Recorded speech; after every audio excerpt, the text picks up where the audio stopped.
All right, now we're going to go through some practice problems calculating heat using that equation that we just looked at. One quick thing before we move on. You are going to have to look up the specific heat. Okay, this is the table that I'm using. You're going to have to look up the specific heat online, or you can look it up in a book. I just Googled this. It's very, very important when you are looking up specific heat that you pay close attention to what the units are. Not that you're ever going to have to figure out what the units are, right? It just comes in the table. But it's very important that you know, is my unit of energy joules or am I using calories? Is my mass grams or is it kilograms? Am I using degrees Celsius or am I using Kelvin? Now, if it's not what you want, we can easily convert back the units, and we can look at that in a second, but you've got to know what your units are when you're calculating this, especially with your specific heat. Okay, so let's go ahead and let's look at the first example. So here is the first example, this one right here. It says, calculate how much heat is released when 500 grams of platinum is cooled from 250 K to 240 K. Now again, the equation that we're using is Q, my marker will work here, come on. Q equals the mass times the specific heat times delta T, my change in temperature. And looking here, there are a couple of these that I can already figure out. So it says how much heat, that's my Q, is released when 500 grams. All right, so that's my mass. My mass is 500 grams. 500 grams of platinum. So platinum has a specific heat, and I'm going to look that up on my chart here. Platinum, let's see if I can find it. Where is it? Oh, it's right here. 130 is my specific heat of platinum, and it's joules per kilogram per degree Kelvin, or per Kelvin. So it's 130 joules per kilogram Kelvin. All right, and then my delta T, my change in temperature, is it's cooled from 250 K to 240 K. So remember, whenever we find change, we always do our final minus our initial. So my final is 240 K minus 250 K. So my change in temperature is negative 10 Kelvin. Okay, that's my change. Remember, I said before that you can't have a negative Kelvin temperature. This is not a negative Kelvin temperature. This is a negative change in my Kelvin temperature because my temperature is going down. All right, so let's double check our units before we move on, and then we can plug it in. So the first thing I want to do is check here with my specific heat. I'm measuring in joules for my energy, so I need to have joules when I'm done. My mass is in kilograms, but the mass they give me is only in grams, so I need to convert that to kilograms. So I'm going to convert that into kilograms, which is 0.500 kilograms. And then my specific heat, the temperature that I use is Kelvin, and that's the temperature that I'm using here. So now I'm ready to plug it into my equation. So now I just plug in the numbers. So I have Q equals 0.500 kilograms times 130 joules per kilogram Kelvin times negative 10. Now, if I do this right, my units should cancel out. So I've got kilograms here and kilograms on the bottom, so the kilograms go away. I've got Kelvin here and Kelvin on the bottom, so Kelvins go away, and I'm left just with joules. So now I'm going to go ahead and plug it into my calculator and see how much energy I need. So I've got my calculator, and I'm going to do 0.5 500 times 130 times -10, and I get an answer of -650 joules. Okay, so -650 joules, that is going to be my answer here. That's how much heat is released when this platinum is cooled by 10 Kelvin.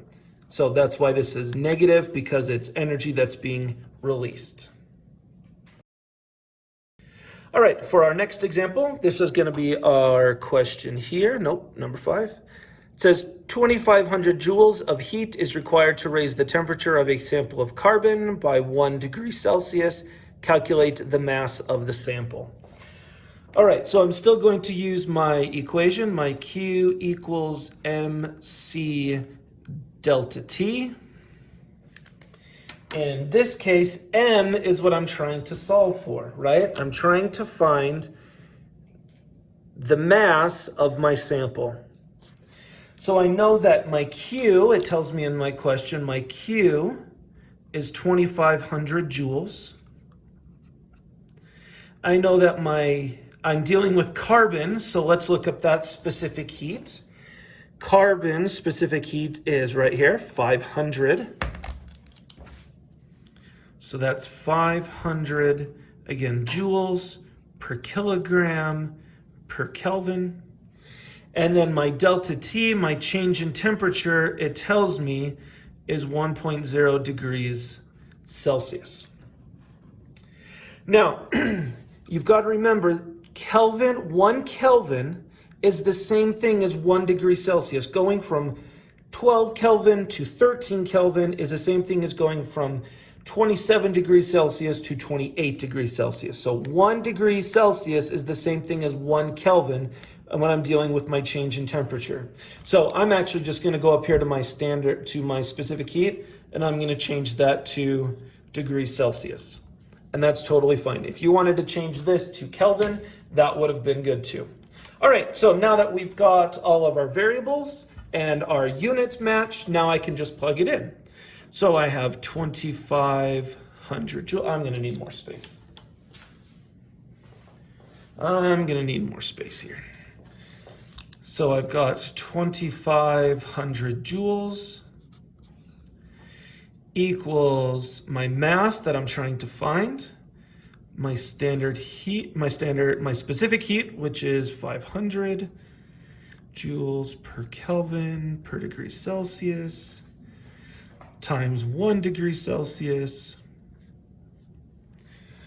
All right, now it's algebra, right? So I'm just going to divide by these two things, put them over here. So I'm going to have 2,500 joules divided by 500 joules per Kelvin degree Celsius times 1 degree Celsius. And that's going to give me my mass. Now let's double check our units and make sure that they cancel out. So I've got joules here and joules here. I've got degrees Celsius and degrees Celsius. So the only thing I have left is kilograms, and kilograms is a unit of mass. So I'm good to go. So I'm going to have kilograms. Now I'm just going to plug it into my calculator and see what I get. I'm going to do this denominator in my head because it's 500 times 1. So I'm going to get 2,500 divided by 500, and that gives me an answer of 5. So 5.00 kilograms is my mass.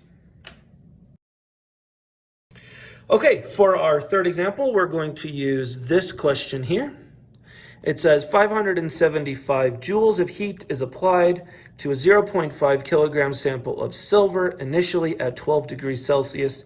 What is the final temperature? All right, so this one's going to be a little bit different, but we're still going to use the same equation. So I'm still going to use Q equals mc delta T. This is the same equation that I'm going to use.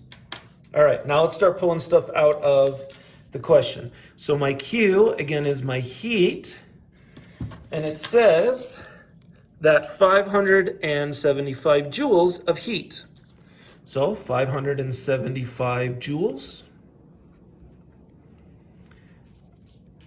The mass that they give me is 0.5 kilograms. Nice that it's already in kilograms so that I don't have to convert. I know that this is silver, so I'm going to look up silver for specific heat, and silver is right here, 230. So my specific heat of silver is 230, and again, that's joules per kilogram per, I'm gonna do degrees Celsius because the temperature that they give me is in Celsius. Again, you can convert, if you look it up and it says Celsius and you need it to be Kelvin, you can just convert it back and forth. If it's Kelvin and you want it Celsius, then you can convert that. All right, now my delta T, remember, change in temperature, okay, is my final temperature. So I'm gonna say T with a little f for final temperature minus my initial temperature, T with a little I for my initial temperature. Now, one of these I know.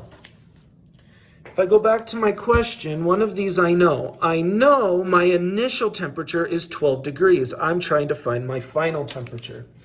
So here I can say final temperature minus 12 degrees Celsius. Okay, so this is where it's going to be a little bit more, there's just going to be one more step when we get to the end, but it's going to be exactly the same as what we've already done, just one more step at the end. All right, so let's go ahead and start to plug stuff in. So I've got 575 joules equals my mass, which is 0.5 kilograms, times my specific heat, which is 230,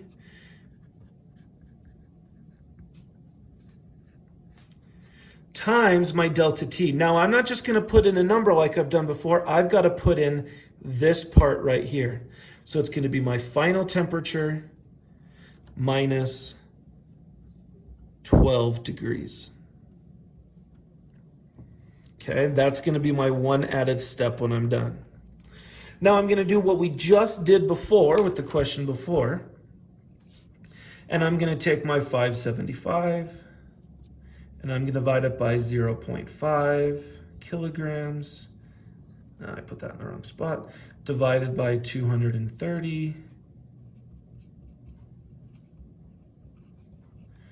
And that's going to give me what's left over here. My final temperature minus 12. Okay, now let's make sure that our units work. Okay, I've got joules on top, joules on the bottom, those go away. Kilograms on top, kilograms on the bottom, that goes away. I'm left with degrees Celsius, and that's what I want. So let's plug that into my calculator, and I get 575 divided by 0.5 divided by 230, and I get an answer of 5. So this is 5.0 degrees Celsius. But remember, this is not the answer I want. I still need to add 12. So I'm going to do 5 plus 12, and that's going to give me 17 degrees Celsius is going to be my final answer for that one. So remember, whenever you're trying to find excuse me, if you need to find the final temperature or you need to find the initial temperature, there's going to be one more step at the end. Don't forget to do that. Okay, for our final example, we're going to use this one here, where it says 28,720 joules of heat is released when a 2 kilogram substance cools from 32 degrees Celsius to 12 degrees Celsius. Identify the substance. So this one is going to be a little bit more challenging because the first thing we have to do, notice that it doesn't tell us what the specific heat is. So the first thing we're going to do is we're going to have to find specific heat. And then once we have a number for our specific heat, we'll go to our table and we'll compare there. And we'll see if we can find one of these numbers match up with our answer. So the first thing we're going to do is calculate our specific heat. So let's go ahead and do that. So we're going to use Q equals MC delta T. And let's go ahead and start pulling out our variables. So I'm going to start with Q, so the amount of heat that they give us. It says that it is 28,720 joules. So 28,720 joules. The mass, they tell us that the mass is 2 kilograms. So that's going to make that nice. And my delta T, my change in temperature, well, they don't give me a change in temperature, but they tell me that it goes from 32 to 12. 32 to 12. So remember, I'm going to do my final temperature, which is 12, minus 32, and that will give me my change in temperature, which is negative 20 degrees Celsius. Now, real quick before I move on, I forgot something. This says that this is heat that is released.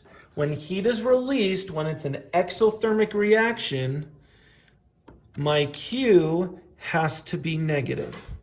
So I forgot a negative sign, so let's make sure we have that. Okay, let's go ahead and plug it in and see what we get. So my Q is negative 28,720 joules.